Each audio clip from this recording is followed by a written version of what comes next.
vente, eh bien, une bonne partie est prise de qui? Des Ahlul Kitab, qui ont joué. Et il faut toujours souligner cela parce qu'il y a des personnes qui cherchent en fait à exempter ces califes-là. On a eu à aborder, j'ai envie de dire, la relation avec la caravane de l'imam Hussein. On a pu rapporter quelle était la relation, par exemple, entre qui? Entre Ka'b al-Ahbar et le deuxième calife. On a vu que le deuxième calife, qui était sévère, qui empêchait les compagnons du noble messager de rapporter des hadiths de lui, eh bien, avait déroulé le tapis rouge à Ka'b al-Ahbar.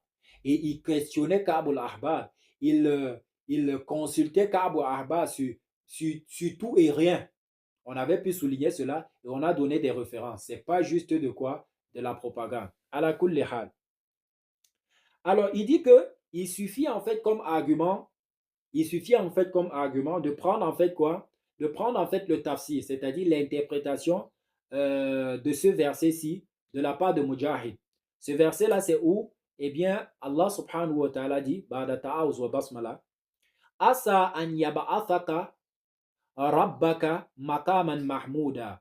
Ce verset-là, qui dit en fait que il se peut que, eh bien, ton Seigneur, il te ressuscite dans une posture, dans un statut, dans un rang très élevé. Ça, c'est ma piètre traduction, bien évidemment. Il y a des traductions qui sont meilleures que celle-là. Alors, Mujahid a interprété ce verset-là en disant que Qala yujlisuhu ma'ahu alal arsh. C'est-à-dire, l'interprétation de ce verset-là, c'est que Mujahid dit que, eh bien, le jour du jugement dernier, subhanallah, eh bien, Allah subhanahu wa ta'ala, eh bien, il fera asseoir le noble messager sallallahu alayhi wa sallam à côté de lui, c'est-à-dire à côté de son trône. Donc, une fois de plus, qui personnifie, ou alors qui limite Allah, ou alors qui conforte le fait que Allah soit assis de manière physique, j'ai envie de dire, sur quoi? Sur son trône. Ala kulli hal. Ce sont des héritages de qui? Ce sont des héritages de ces personnes-là. Wa amma Ata, faqad qala Ahmad. Et au sujet de Ata, eh bien, Ahmad a dit ceci, Ahmad bin Hanbal, bien évidemment.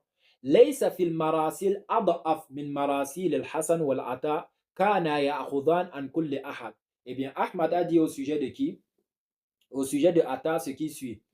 Que ces ahadiths-là, qu'ils attribuent à des personnes qui n'ont même pas vu, eh bien, si on classifie en fait les gens qui sont faibles dans le rapportage, eh bien, ces deux-là, il y a Al-Hassan et Atta, eh bien, ils font partie de ces personnes-là qui sont les plus faibles dans ce cadre-là. C'est-à-dire qu'il y a des ahadiths qu'on attribue à certains, j'ai envie de dire, soit au noble messager, etc.